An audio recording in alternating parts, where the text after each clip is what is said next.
Welcome to the All About Audiology Podcast, episode 12, that's all about you. I'm your host, Dr. Lilach Saperstein, and in this episode, I'm featuring some of your voices, my listeners. Ever since I launched the podcast about 2 months ago, I really wanted to get your voices and your experiences involved with the show. So today I have some voice recordings that were sent to me by listeners and a special interview with my sister.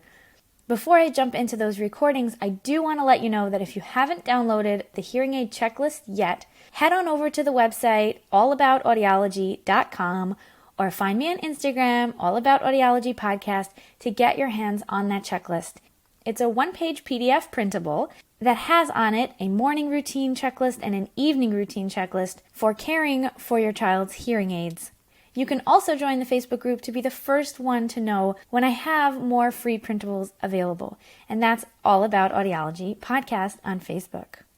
We're going to jump right in to hear 2 responses that were sent in as voice memos. You can do that through the contact page at allaboutaudiology.com or DM me on Instagram or Facebook to send your voice memo responses, and they might be included in a future episode.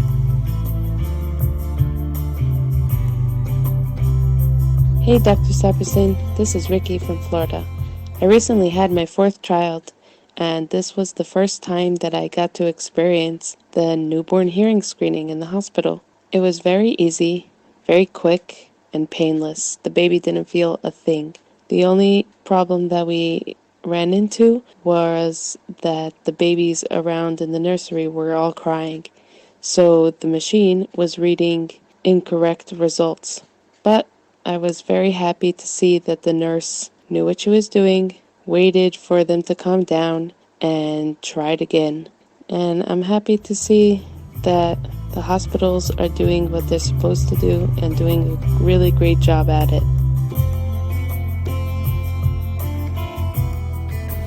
Hi, my name is Perry and I'm from Israel. My son was born at 36 weeks and was considered a late-term preemie. His first hearing test he failed. His second hearing test at the hospital he failed. And then they took him for a special test the last day we were in the hospital, and he did pass. It was very reassuring being able to have those tests done, given that I'm hearing impaired. So it was nice to know that at least he did have hearing at the end. And if he didn't, at least we knew what direction to head in.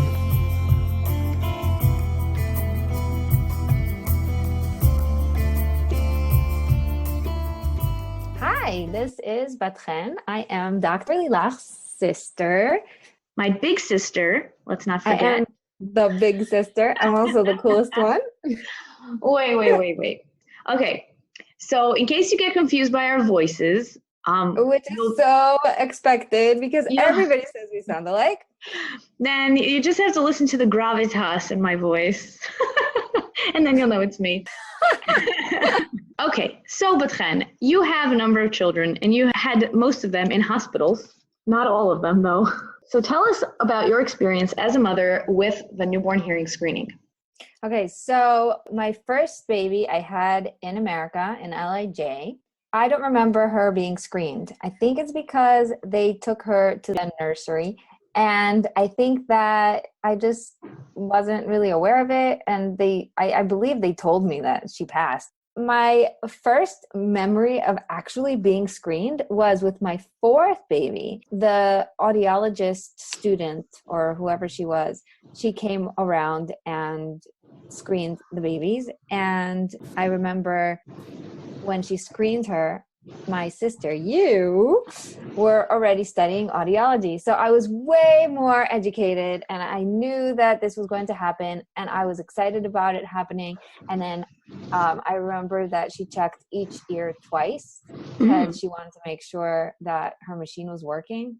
So I remember in my 4th one, I remember that they did it. And I also, so as you said, I had a baby at home. It was not a planned birth, but it was a wonderful birth. It was not a planned birth?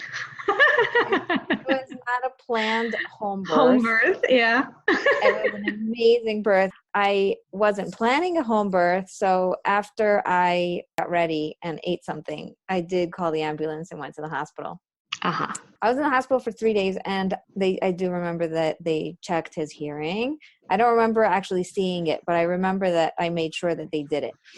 And then with my latest baby that is now 8 months old, and she is delicious, they actually came to the hospital room. So this was the coolest part. They had this thing that was like full rooming in the hospital where I was staying. And this was my first time 100% with my baby in the room.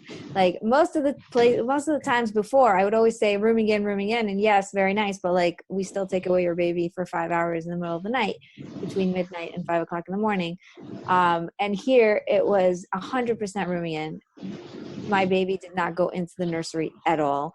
All the doctors came to me, and all the nurses came to me, and all the tests were done in front of me. And so that was really made me a lot calmer.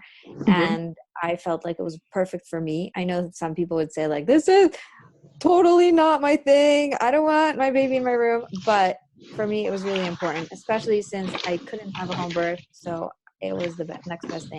You've had a number of children and you've had this different ways. So sometimes the test can be done bedside, where the baby is with you and the technician comes to you, or it might be done in the nursery and then they'll just tell you about it. Even if you have a home birth or your baby is born not in the hospital or unexpectedly on the way. I think that happened to somebody that we know. I think it happened to you. It did happen to me. My third baby was born in the car on the way to the hospital, but we both ended up. I'm so inspirational. I'm so glad that you look up to me like that and that you follow in my footsteps. Yeah, you had a home birth and then I had a car birth. But anyway, even if your baby is not born in a hospital, they will get all the newborn hearing screenings, not just the hearing screening, all the screenings, either at the hospital when you get there, or, within the first day or two, or at the first pediatrician appointment. So just make sure that you get the screening done. Thank you so much for listening to my conversation with my number one fan, my designer, my big sister. I know, you can keep going. I think that one of the things I like about All About Audiology is that it's not just for people who have experiences with a problem. I, thank God, have 6 children and all of them are hearing. And I think that it's really important to appreciate the hearing and to understand how it works. And I also think that one of the things that I really take care to educate my children in is how to prevent the hearing loss that comes from, loud noises and things like that. So I appreciate the show because it really is all encompassing. I feel like you are very well-rounded and you're able to help everybody who hears it.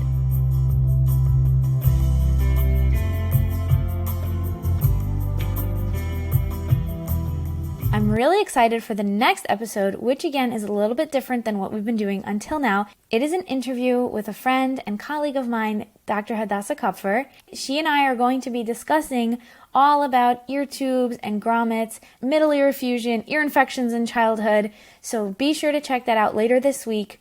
And definitely send in your responses to anything we've talked about on the show. And I look forward to connecting with you on Instagram, on Facebook, or through the website allaboutaudiology.com.